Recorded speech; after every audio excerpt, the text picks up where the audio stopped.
मेरे से तो रुकते नहीं बना, मेरे से मतलब हम लोगों से। और इल्लियों का जो प्रकोप कहना चाहिए वो इतना अधिक समझ में आया, इतना अधिक समझ में आया। एक दिन रुका था, मैंने जो वीडियो डाली थी उसके एक दिन बाद तक, और इल्लियाँ मुझे अपने खेत में ज़्यादा समझ में आई। तो मैं तो तीसरा छिड़काव जो है कीटनाशक का वो अपनी फसल में कराए दे रहा हूँ। और तीसरे छिड़काव में क्या दवाइयाँ डाल रहा हूँ तो वो भी मैं आपको बता देता हूँ। उससे पहले हम ये देख लेते हैं कि ये लोग जो दवाई डाल रहे हैं खेत में, ये किस तरीके से डाल रहे हैं और दवाई को हमें खेत में किस तरीके से डालना चाहिए।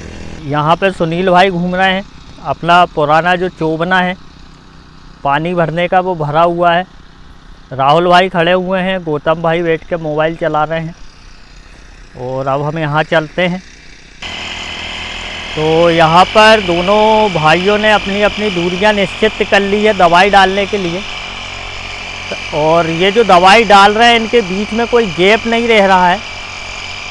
गैप रहेगा यदि तो चंदके रह जाएंगे, तो वहाँ पे कीट नहीं मर पाएंगे ठीक तरीके से। और ये हाथ भी सही तरीके से हिला रहे हैं एकदम, और हाथ को नीचे करके दवाई छींच रहे हैं।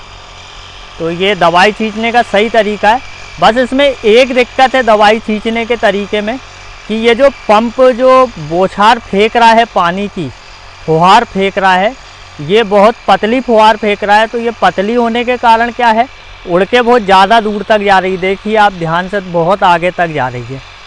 ये क्या है, थोड़ा हल्की से मोटे दानों में इसका पानी फेंकना चाहिए दवाई वाला, तो वो वहीं के वहीं जहाँ हमें डालना हो वहीं पे गिरे। बस यही मैं आपको बताना चाह रहा था। इतने बारीक फुहार करके एकदम धुआंधार करके हमें खेत में दवाई नहीं छींचना चाहिए, इससे दिक्कत होती है।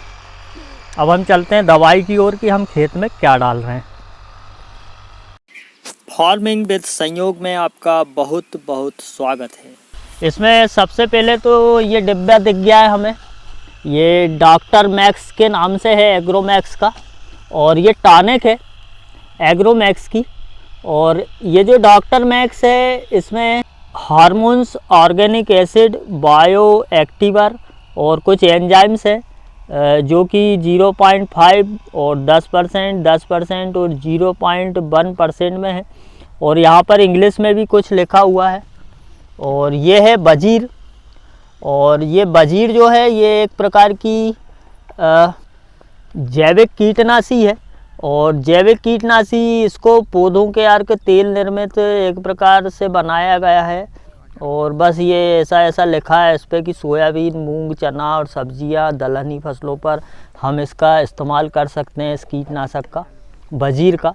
और ये दोनों ही एग्रोमैक्स कंपनी के हैं, बल्कि इस पे ज़्यादा कुछ लिखा नहीं है। यही बताया है कि ये पौधों की गुणवत्ता, फलों की गुणवत्ता, फूल बढ़ाएगा और पत्ते बढ़ाएगा, इस प्रकार की बातें लिखी हुई है इस पे। इसमें क्या एंजाइम लिखा है इनके अलावा ये नहीं बताया है।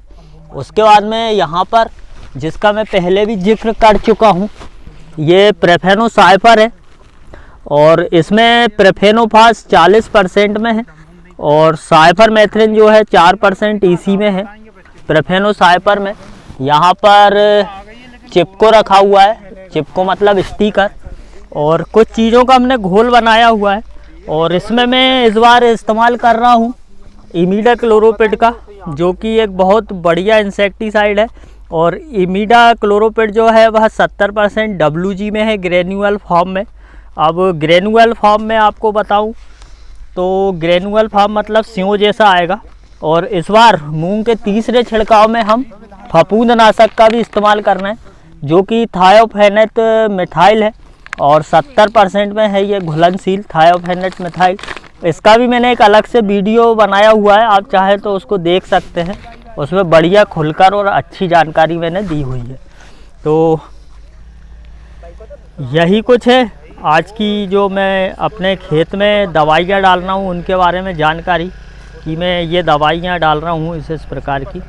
और इसमें थायोफेनेट खुला हुआ रखा हुआ है, यहाँ घोल है, भाई लोग आ चुके हैं। तो मैं उम्मीद करूंगा कि ये जो हल्की सी जानकारी कि मैं अपने खेत में किन चीज़ों को डाल रहा हूँ और किन चीज़ों को नहीं डाल रहा हूँ, जिनके बारे में मैं आपको बता रहा हूँ, आपको पसंद आई होगी। अगर कुछ आपको गलत लगे तो प्लीज़ आप उसे कमेंट करके ज़रूर बताएं ताकि उससे मेरा भी नॉलेज बढ़ सके। और अब हम फिर इस वीडियो के बाद में जब नेक्स्ट छिड़काव करेंगे या पानी देंगे, उस दिन पानी देने के बाद में हम फिर से एक वीडियो मूंग का और बनाएंगे। तब तक के लिए जय राम जी की।